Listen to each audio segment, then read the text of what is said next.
Type 3 hair is solely responsible for erasing the natural hair movement. Stay tuned.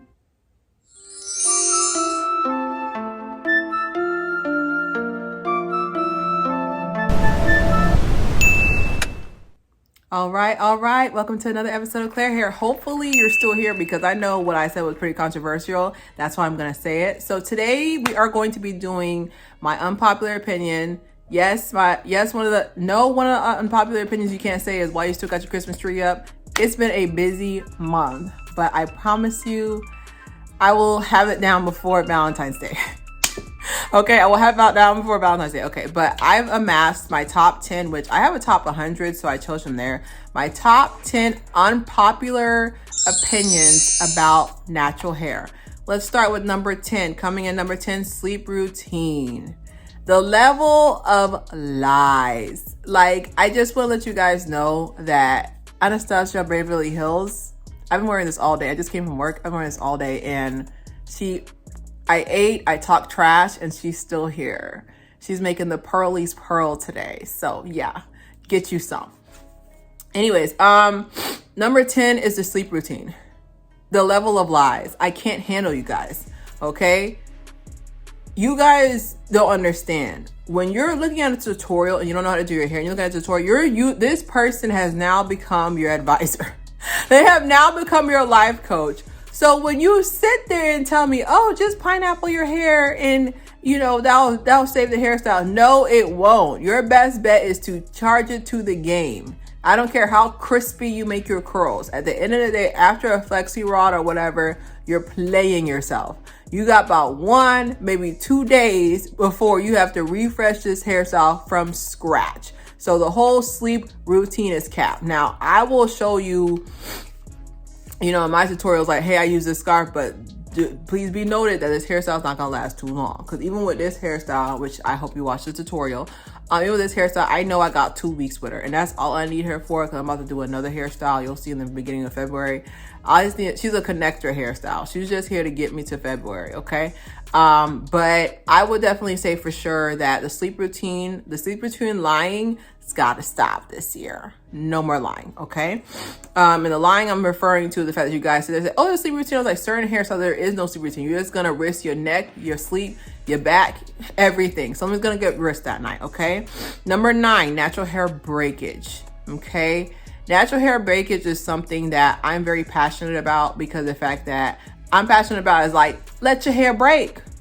Let your hair break. Now, I know I'm a natural hair influencer / cosplayer because I'm a hybrid. I know you're going to sit here and say, oh, you're not supposed to say that. I was like, no, let your hair break. Like, I really feel like there's this fear of like, oh my God, my hair is going to, you're going to make some more.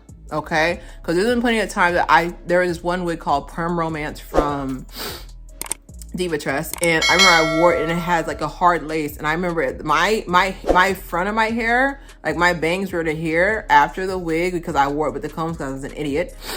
They're right here, and you know what I did? I laughed. I was like, now I got bangs. Like literally my hair grew back in like 3 months because the front of my hair goes so fast, but like the back of my hair takes forever. So I was like, I just don't understand why there's just such this fear that you guys don't want to experiment. Like, this is supposed to be fun. You guys have turned it in. This is supposed to be fun. You guys have turned this into like a job almost, which of course, taking care of your natural hair is a job within itself, but you guys have turned this into a job, and I want you guys to still have fun this year. Experiment. If that doesn't work, at least it doesn't work. You don't have to sit there and hope, but definitely. Now, I'm not for you to take this and be like, oh, Claire said damage my hair. I'm not saying that. I'm just saying that just know when you do damage your hair, it's not the end of the world. You're fine. You're okay. Feel free, just wisely experiment with your hair, but doesn't mean like be afraid, like, oh my God, breakage, Because even from when I do box braids, most of the time when I do box braids, I do get a percentage of breakage because it's pulling on your hair now. But guess what? My hair keeps growing. It's growing now. Like, I just don't want you guys to just be stuck into where you don't want to try anything. So we're going to go to number 8. Number 8 is appearance. Now, this is more of a Gen X baby boomer problem where I feel like a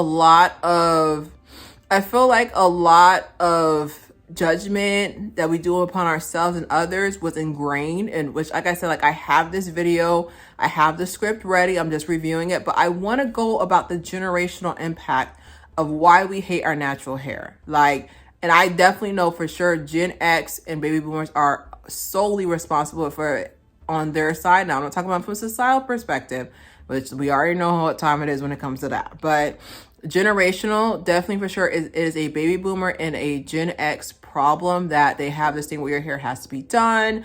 Oh, you need to straighten it for Easter. Your hair has to be straight on your wedding day.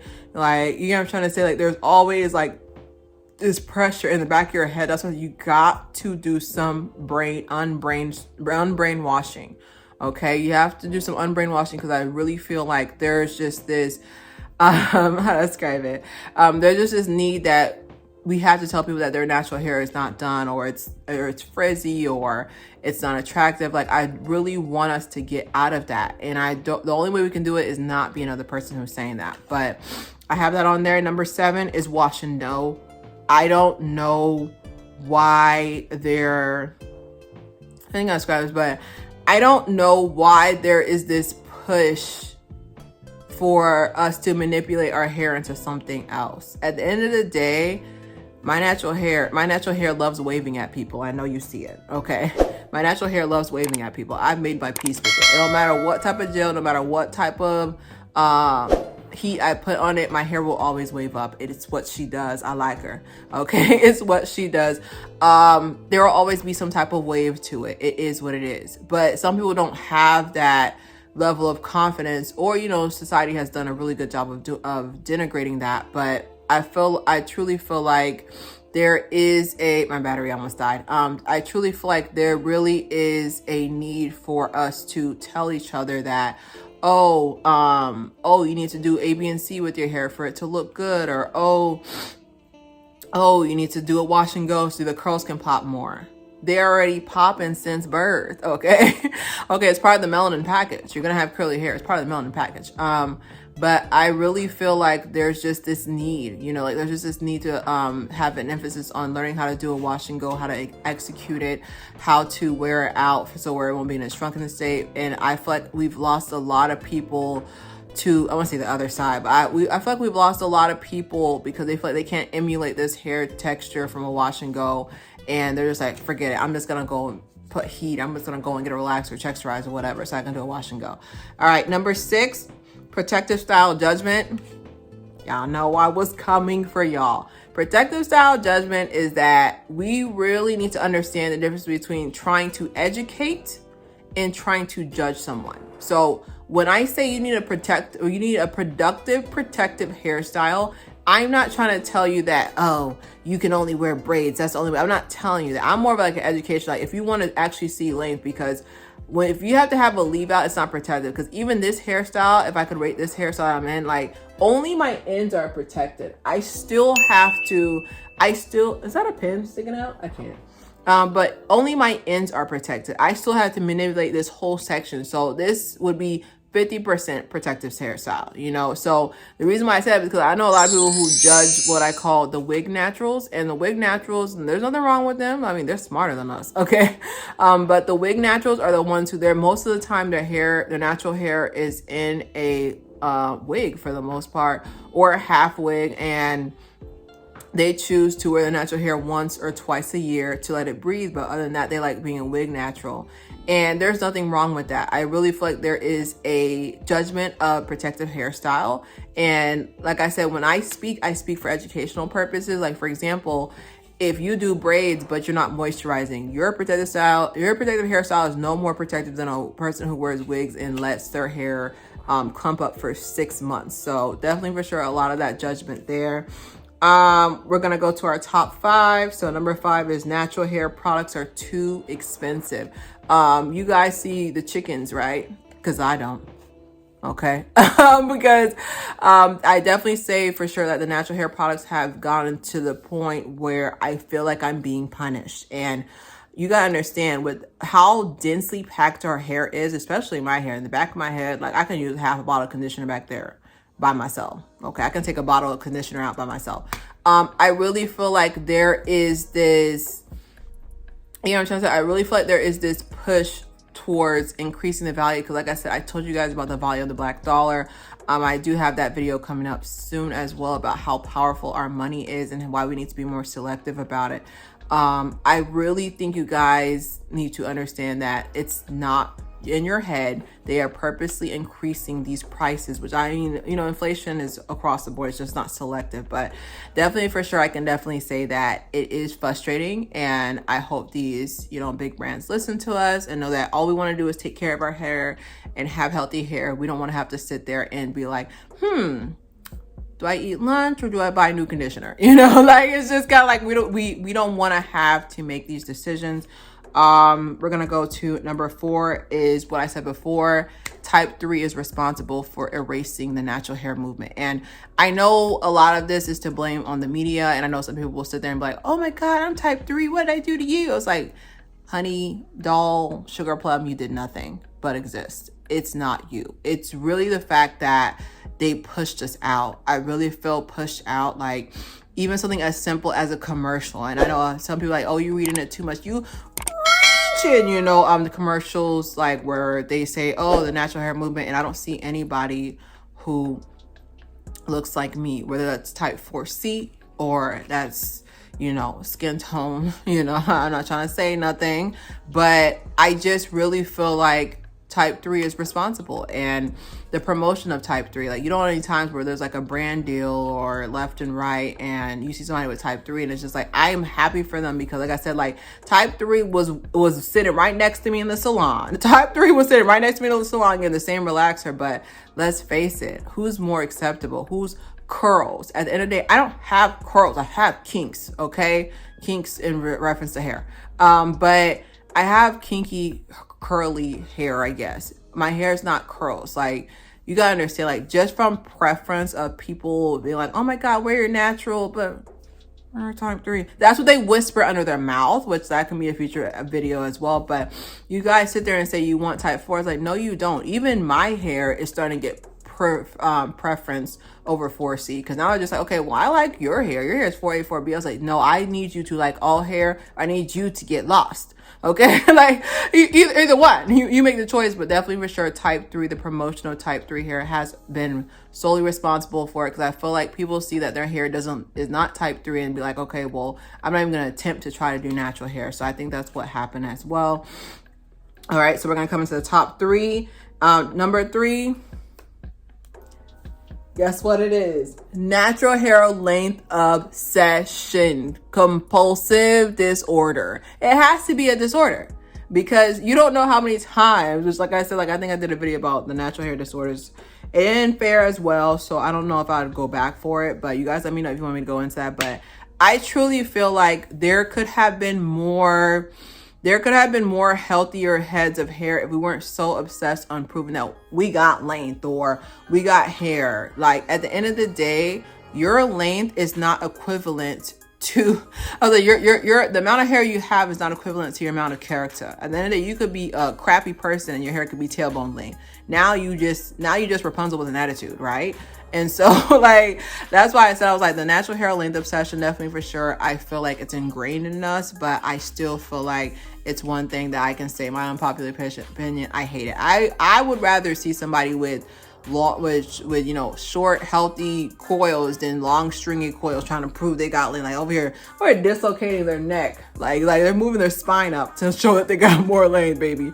All right, top 2. So number 2 is views equals personal life inclusion. Basically what I'm trying to say is, I'm not trying to call anybody out, because like I said, that's your prerogative, but I feel like people only went viral or started getting more views on their natural hair channels once they started including their partner or started including them more in their personal life. And it's a no for me. I feel like you guys want to sit there and say, oh, I want to see natural hair. I was like, no, you don't. You want to be in people's business. And that's perfectly fine. But there's plenty of channels that are promoted, dedicated to showing their business. And, you know, I've gotten a lot of pushback about people trying to intrinsically ask me questions, not knowing that I'm media trained, about my personal life. And at the end of the day, like I said, if you want to know my personal life, that is $1 million price tag, and this is after taxes. So I need about 1,235,600 and $35.20 for my niece, for you to know about my personal life. So I really feel like there is just this push to involve more your personal life. I feel like you kind of lose yourself because you're just promoting everything. You're promoting other people to where it's just like you don't really have like that focus on you. You're watching Claire Haire. This is Claire Haire TV. You're on the right channel. Okay. So it's gonna bring me to number one. And number one is there's no community. There's no community. There's no community. There's no natural hair community. Natural hair community went to heaven a couple of years back, if not almost a decade ago. The level of community, that's where the community is at, in pieces. I feel like there are certain people that still believe in pushing like positivity out there, but literally I see when somebody posted something on a popular page or a video or a picture, and I was like, I already know at the end of the day, it doesn't even matter what they post, they're gonna find something. Oh, her nose too big. I was like, she did a twist out. I don't even know she has a nose. Like, I don't even know she has a nose. Like, she did a twist out. Like, what are you talking about? Like, why are you pressed about how her nose looks like? And that's supposed to encourage somebody. I see why people keep leaving the natural hair community, because there's nothing to leave. You can't miss what you never had. At the end of the day, I still remember when it was like when I first went natural in 2014. Oof. It's a long time ago. When I went natural almost a decade ago, there was support, there was love, there was an understanding. They were like, hey, what's your natural hair type? Hey, what's this other? Now there's judgment, jealousy, fake wisdom wrapped up into, advice. But those are my top opinions. If you agree, if you disagree, if you want to subscribe, you want to unsubscribe from my opinions, but I stand by them and I'm not taking nothing back. But seriously though, definitely look for new episodes from Claire Haire, and I'm hoping to have this tree down. Don't forget to subscribe, share. It's Claire Haire.